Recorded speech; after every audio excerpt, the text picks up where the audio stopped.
friends to Max Q Barbecue. Today we're doing a special video on meat curing. As you know, I like to make sausage and various different cured meats, but we also like to eat a lot of charcuterie around our house. So a couple of weeks ago when I was prepping lunch for our Easter dinner, I was at the Sam's Club and bought a whole pork tenderloin. And it was way more meat than I wanted to cook. So I decided to take half of the pork tenderloin in the package and start a charcuterie with it by putting it in this vacuum bag and sealing it with seasonings and curing it with some curing salt and regular salt so that we could make some filetello. So this is our filetello that's been in the refrigerator for 2 weeks in a vacuum bag, curing with the salt and our pepper seasoning. And today we're going to remove it from our vacuum bag and we're going to wipe down the outside surface and roll this in a collagen wrap and with our stocking, our jet netting, and then we're going to hang it in our refrigerator until it loses about 30% of its dried weight. When it's done with that, we'll pull it out of the refrigerator, remove the collagen wrapping, and we'll slice it up and put it on our charcuterie board. So I'm going to go ahead and get this opened up and get these filetellos cleaned up, and then we'll start the process of getting them wrapped and with the collagen wrap as well as with our stocking. See you back in a few. As you could see from our introductory video, we had our filetellos vacuum packed in our dry brining solution. So you may ask, what would you use in your dry brining solution? Well, for all of my meat curing recipes and sausage recipes, I keep an Excel spreadsheet and I convert everything and all of my ingredients into grams, and I use that so that I can accurately reproduce my recipes from one day to the next or from one cook or one preparation to the next. So for our filetello today, we're using a dry brine that consists of 3% kosher salt, 2.5% of ground coarse black pepper, 2% red pepper flake, 2% cayenne pepper, 2% chipotle pepper, 3% smoked paprika, 4% garlic powder, 2% onion powder, and 1.5% turbinado sugar.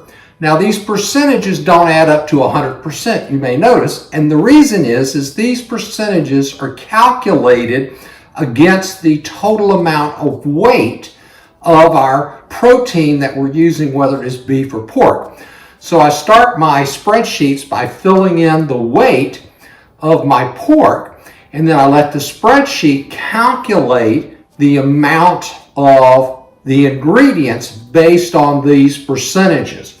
So something like 3% of our total weight, and our total weight was 2.86 pounds of pork tenderloin, works out to about 38.68 grams of kosher salt. Likewise, moving on down through the scale, each one of our calculations is based on the percentage of the weight of the meat relative to the spice, and then we calculate that and add that. And for our vacuum or dry brining, we take our pork tenderloins and we put this mixture of spices inside of our vacuum bag and then spread it around as best we can around our meat, and then vacuum seal it and place it in the refrigerator to cure. And the moisture is drawn out of the meat and into the spice mixture, and the spice mixture over a period of a week to 10 days will actually be absorbed into the meat and flavor the meat. So there you have it. There's our recipe for today's filetello. We've got our filetello removed from our vacuum bag. We rinsed off all the excess pepper and excess salt and seasonings, and we've got them laying here on our tray dried out. Our next step is we're going to take a little bit of some my wine here, and we're going to go ahead and put a little coat of the wine over the top of it. Now this wine will do a couple of things as we coat the surface down. One, it'll provide a little bit of liquid for our collagen wrap to attach to it.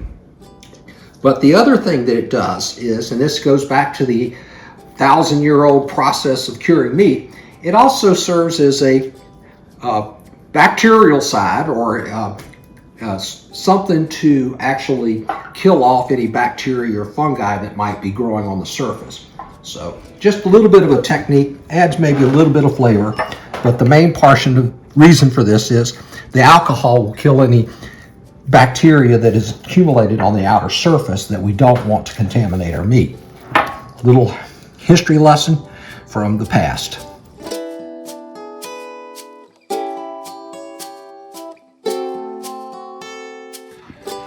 Since we plan on drying our filetello in our refrigerator rather than in our basement, we're going to be using these dry aging wraps from the sausage maker. Now what these wraps will do is they'll slow down the dehydration or the loss of moisture from the filetello so that it dries a little slower, because we don't want it to get hard on the outside and be soggy on the inside. So we've got our piece of dry aging wrap cut here. It's a little bit longer piece, a little bit narrower. We're going to take this long filetello, we're going to lay it on here that's been wrapped, and we're going to roll this up and wrap it up with our dry aging wrap. You see it sticks down very nicely. We want to work any air out from our wrap. We don't want any air pockets in there. And then we'll take the ends and we'll fold them over nicely. And again, we'll work to squeeze all of that air out. Alrighty, we'll get the other one done, and then we'll come back and we'll put on our jet netting. Folks, I've cut off a piece of our number 10 elastic netting, about 6 inches longer than the piece of filetello that we're going to be wrapping. I bundled it up on this dowel just so I could have a little easier time trying to pull the netting up over the filetello. So now we're going to take a few minutes and work this down and cover this filetello with the netting. Since we last spoke, we've got our filetellos wrapped. We got them wrapped with our steak wraps to collagen wraps so that it will slow down the evaporation of the moisture so that we can put these in the refrigerator. And we've also got them wrapped with our elastic netting. The last thing we need to do before we stick them in the refrigerator to dry is we need to get a weight on them, a starting weight.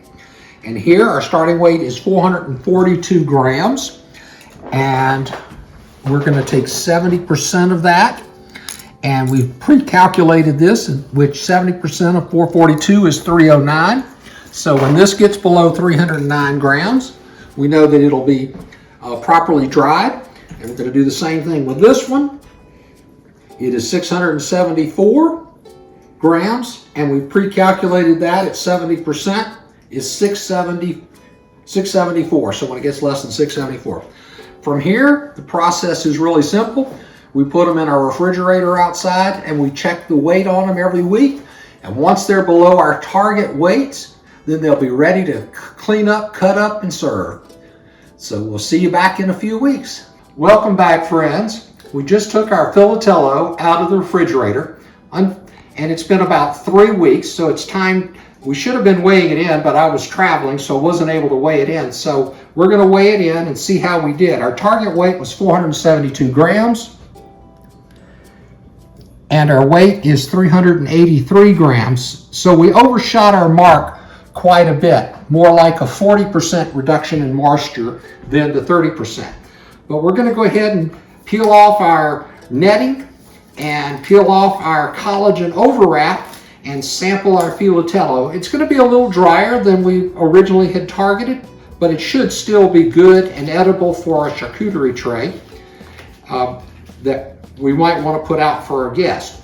But let's get this peeled off and we'll try it out and sample it. Okay, we have our filetello. We've got it sliced. We're just going to cut off some little thin slices here and sample it. It's got a nice texture.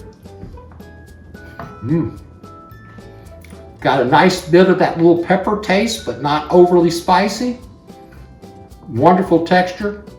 Nice chewy. A little drier than I would like, but it'll be good on our next charcuterie board that we put out for our friends. Put that with a little cheese on some crackers and it'll be an excellent treat for everyone to enjoy. Thank you for watching.